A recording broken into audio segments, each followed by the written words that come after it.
Carolina, Carolina, at last you're on the map with a new tune, funny blue tune, with a peculiar snap. She was more than a dancer, more than a singer, more than a symbol. She was a force. Born in the shadows of racism in America and reborn in the limelight of Paris, this is the story of Josephine Baker. But first, hello there everyone. My name is Barbria Dion, and I am a singer, a songwriter, an independent recording artist, as well as a published author. I want this channel to be a place where you feel inspired, uplifted, and where you can discover stories that resonate with your soul. Now, before I get into this story, please don't forget to hit that subscribe button and ring the bell to be notified when I upload content. Thank you so much from the bottom of my heart for being here. Your support means the world to me. Now, let's get into it.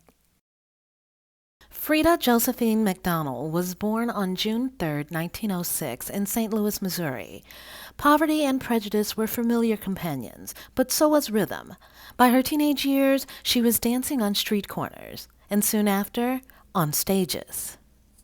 In 1925, she took a leap that would change everything, crossing the Atlantic to France, where she became Josephine Baker. When she hit the stage at the Folies Bergère in her banana skirt, dancing the danse sauvage, Paris was spellbound.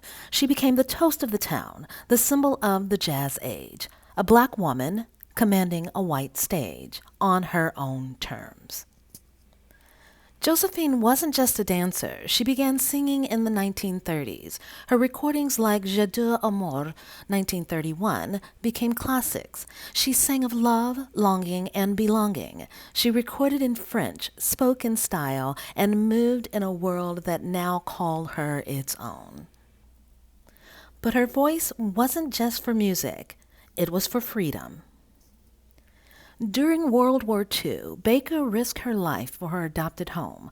Working with French intelligence and later the resistance, she smuggled messages hidden in sheet music written in invisible ink. She entertained troops. She gathered intel. She was awarded the Croix de Guerre, the Renaissance Medal, and the French Legion of Honor by General Charles de Gaulle himself. Though she found freedom in France, Josephine never stopped fighting for her people back home. In the 1950s and 60s, she refused to perform for segregated audiences in the United States, and in 1963, she stood beside Dr. Martin Luther King Jr. at the March on Washington. She wore her military uniform that day, her medals gleaming, a warrior for justice. Josephine Baker died of a cerebral hemorrhage on April 12, 1975, just days after a triumphant return to the stage in Paris. She was 68 years old, but her legacy? Ageless. She was interred at France's Panthéon and was the first black woman ever to be honored this way in France. She once said, "To realize our dreams, we must decide to wake up." And she did, again and again. In feathers, in flight, in fight, she was Josephine Baker.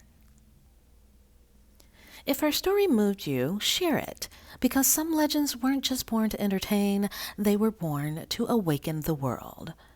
Please don't forget to subscribe, like, and comment for more stories beyond the songs. And until next time, keep the music alive.